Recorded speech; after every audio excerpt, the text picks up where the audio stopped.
아침에 나로 주의 인자한 말씀을 듣게 하소서. 성도 여러분 안녕하세요. 화요일입니다. 하나님의 은총이 오늘도 여러분들의 삶의 자리 가운데 가득한 한 날이 되어지기를 간절히 소망합니다. 말씀 한 곳 봅니다. 마태복음 1장 17절 말씀 한 절 말씀 제가 봉독해 드립니다.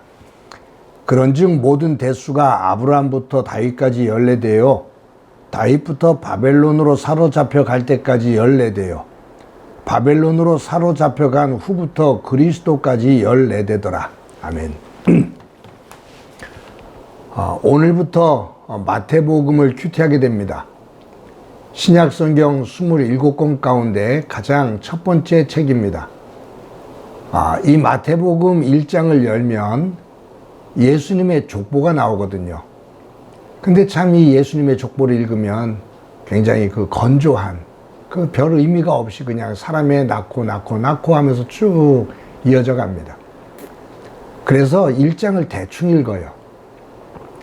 근데 이 마태복음 1장을 자세히 읽어보면 그 안에 참 귀중한 교훈이 담겨 있습니다. 여기에 특징이 몇 가지 있거든요. 첫 번째가 뭐냐 하면 이 마태복음 1장 예수님의 족보에 5명의 여인의 이름이 나와요. 그 이름을 보면 다말, 라합, 룻, 우리아의 아내, 그리고 예수님의 어머니 마리아입니다. 사실 유대인들은 우리나라 족보에도 여성들의 이름이 안 들어가거든요. 유대인들은 더 심합니다. 남성 중심의 사회였기 때문에.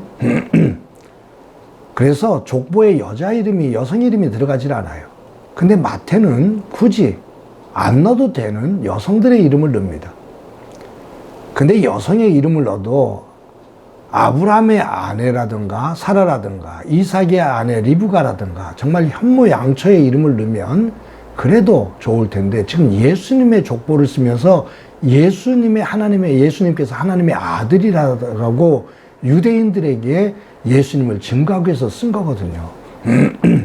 그렇다면 이 족보 안에 정말로 소중한 사람들의 이름, 본이 되어지는 사람들의 이름이 기록되어져야 될 텐데, 이 마태는 여기에 다말, 라합, 룻, 우리아의 아내 바세바, 마리아, 이 5명의 여인의 이름을 넣어요. 그런데 이 여인들이 한결같이 이방인이고 또 음란한 삶을 살았던 창녀였던 그런 여인들입니다. 왜 여인들의 이름이 족보 속에 넣지를 않는 문화인데 굳이 넣는다면 정말로 귀한 여인들의 이름을 넣지 이처럼 유대인들이 수치스러워하는 이름을 넣었을까? 우리가 지금 예수님의 어머니 마리아, 천주교에서는 성모라고 그렇게 칭하고 있지만 예수님 당시에 그는 결혼하기 전에 아이를 낳은 사람이에요. 그래서 일반 사람들에게는 비웃음거리가 될 수 있는 여인이죠.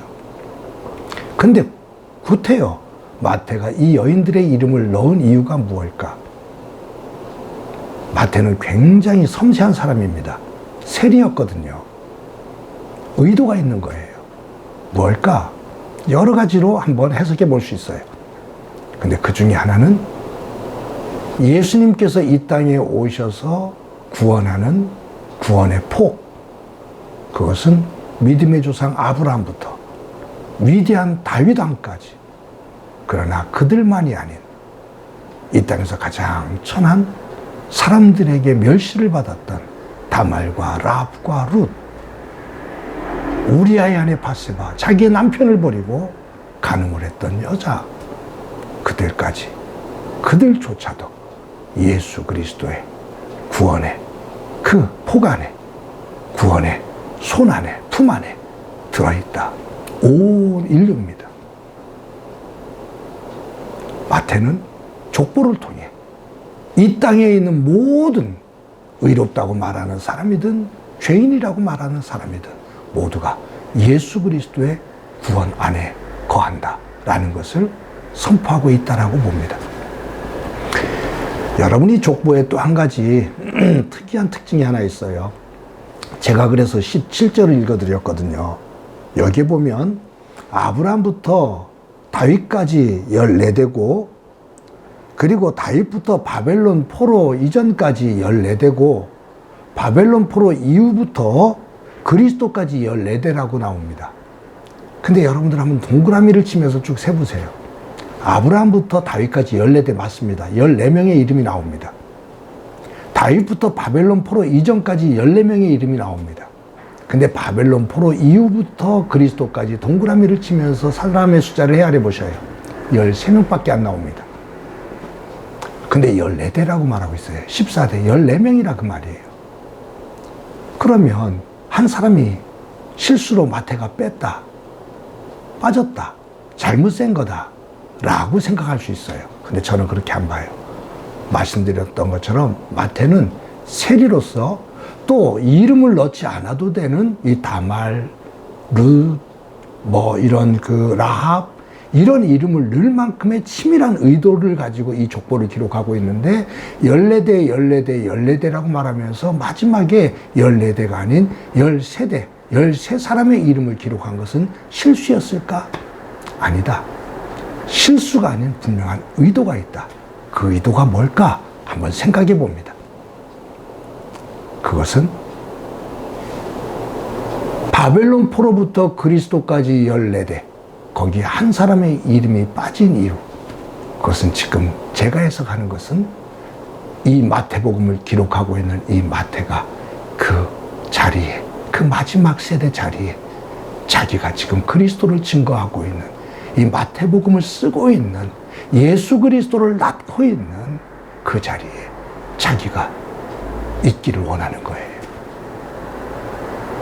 이것은 저와 여러분에게 주는 의미가 있습니다. 저와 여러분은 그리스도 안에서 구원을 받고 그리스도를 낳게 하는, 그리스도를 전하는 그 자리에 오늘 여기에 서 있습니다.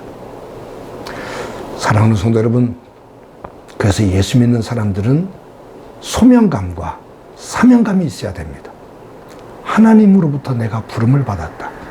하나님의 자녀로, 하나님의 일꾼으로 부름을 받았다. 내가 하나님의 백성으로, 하나님의 일꾼으로 부름을 받은 그 일, 그 맡겨진 임무를 내가 끝까지 완수하겠다. 이것이 사명감입니다. 부름을 받았다. 소명감이죠. 이 일을 내가 완수하겠다. 사명감이죠. 믿음의 사람은 소명감과 사명감이 없으면 세상에 들어가 흐트러지고 맙니다. 세상 속에 들어가 빛이 되지를 못합니다. 소명감과 사명감이 있을 때 예수 믿는 사람다운 소금의 짠맛과 빛의 역할을 감당하게 됩니다. 저와 여러분의 삶이 마태가 정말로 그러한 의도를 가지고 이 족보를 기록하고 있다면 마지막 14대 가운데 한 자리 비어있는 자리, 그 자리에 저와 여러분이 서 있는 그와 같은 믿음의 삶이 되기를 소망합니다.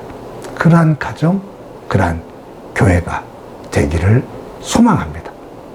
오늘도 하나님 안에서 복된 삶을 살아갑시다. 오늘도 힘을 내어 하나님의 영광된 백성이 되어지기를 주님의 이름으로 간절히 축원합니다. 기도합니다. 하나님, 오늘부터 마태복음을 저희들 큐티합니다. 1장에 나오는 족보를 보며 여러 가지를 점검하고 의미를 찾아 우리의 삶 속에 적용하게 되는데, 예수 그리스도 안에서 구원을 받아 오늘 살아가는 저희들, 마지막 한 세대의 빈자리에 저희들이 서서 그리스도를 증거하며 하나님의 사람으로 살아갈 수 있도록 은총 베풀어 주옵소서. 오늘도 성령님 동행해 주옵소서. 예수님의 이름으로 기도드립니다. 아멘.